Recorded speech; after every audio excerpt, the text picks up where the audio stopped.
अथाष्टाविंशोऽध्यायः 28वां अध्याय।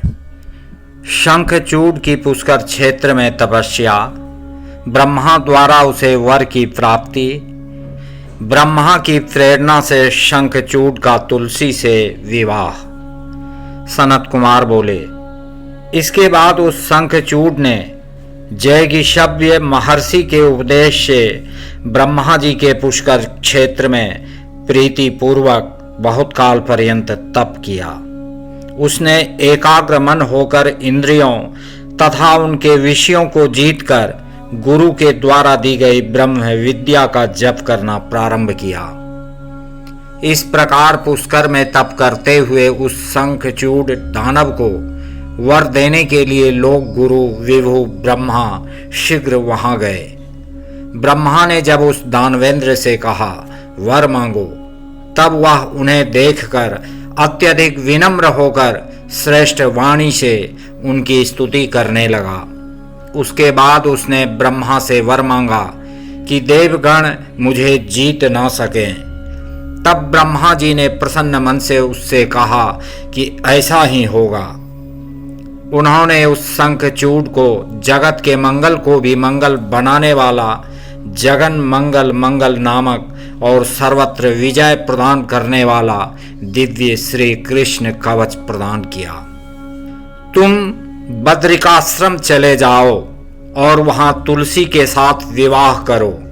वह पति की कामना से वहीं पर तप कर रही है। वह धर्मध्वज की कन्या है। इस प्रकार ब्रह्मा जी ने उससे कहा और उसके देखते देखते शीघ्र ही उसी क्षण अंतर्धान हो गए। तदनंतर तपस्या से सिद्धि प्राप्त कर उस शंखचूड ने वहीं पुष्कर में ही जगत के परम कल्याणकारी उस कवच को गले में बांध लिया। इसके बाद तपस्या से सिद्ध मनोरथ वाला प्रसन्न मुख वह शंखचूड ब्रह्मा की आज्ञा से शीघ्र ही बद्रिकाश्रम में आया।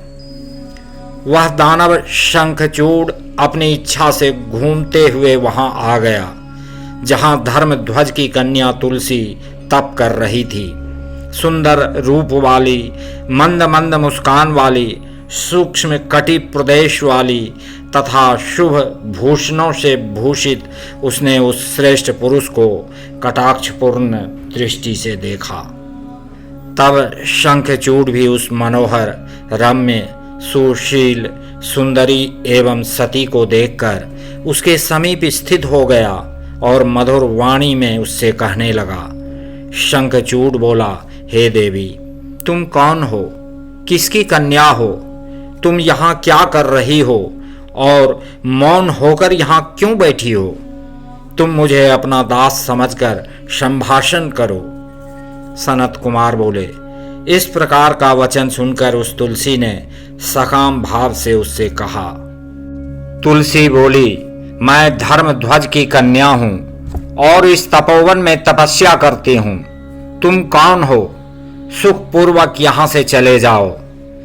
नारी जाति ब्रह्मा आदि को भी मोह लेने वाली, विष के समान निंदनीय, दूषित करने वाली, माया रूपिणी तथा ज्ञानियों के लिए श्रृंखला के समान होती है। सनत कुमार बोले, इस प्रकार उससे मधुर वचन बोलकर तुलसी चुप हो गई। तब मंद मंद मुस्कान वाली उस तुलसी की ओर देखकर वह भी कहने लगा। शंखचूड बोला, हे देवी, तुमने जो कहा है वह सब झूठ नहीं है। उसमें कुछ सत्य है और कुछ झूठ भी है। अब कुछ मुझसे सुनो। संसार में जितनी भी पतिव्रता स्त्रियां हैं उनमें तुम अग्रगण्य हो। मैं पाप दृष्टि वाला और कामी नहीं हूँ, उसी प्रकार तुम भी वैसी नहीं हो। मेरी तो ऐसी ही बुद्धि है। हे शोभने, मैं इस समय ब्रह्मा जी की आज्ञा से तुम्हारे पास आया हूँ और गांधर्व विवाह के द्वारा तुम्हें ग्रहण करूँगा। हे देवी, मैं देवताओं को भगा देने वाला शंखचूड नामक दैत्य हूँ। हे भद्रे, क्या तुम मुझे नहीं जानती और क्या तुमने मेरा नाम कभी नहीं सुना है? मैं विशेष करके दनु के वंश में उत्पन्न हुआ हूँ और दंभ का पुत्र शंखचूड नामक दानव हूँ। मैं पूर्व समय में श्री कृष्ण का पार्षद सुदामा नामक गोप था। राधिका के शाप से मैं इस समय दैत्यराज हूँ। मुझे अपने पूर्व जन्म का स्मरण है। मैं श्री कृष्ण के प्रभाव से सब कुछ जानता हूँ। सनत कुमार बोले। इस प्रकार कहकर शंखचूड चुप हो गया। तब दानवेंद्र के द्वारा आदर पूर्वक सत्य वचन कहे जाने पर वह तुलसी संतुष्ट हो गई और मंद मंद मुस्कराती हुई कहने लगी। तुलसी बोली, आपने अपने सात्विक विचार से इस समय मुझे पराजित कर दिया है। संसार में वह पुरुष धन्य है जो स्त्री से पराजित नहीं होता। जिस पुरुष को स्त्री ने जीत लिया वह सत्कर्म में निरत होने पर भी नित्य अपवित्र है। देवता, पितर तथा मनुष्य सभी लोग उसकी निंदा करते हैं। जनन एवं मरण के सूतक में ब्राह्मण 10 दिन में शुद्ध होता है, क्षत्रिय 12 दिन में, वैश्य 15 दिन में और शूद्र 1 महीने में शुद्ध होता है। ऐसी वेद की आज्ञा है।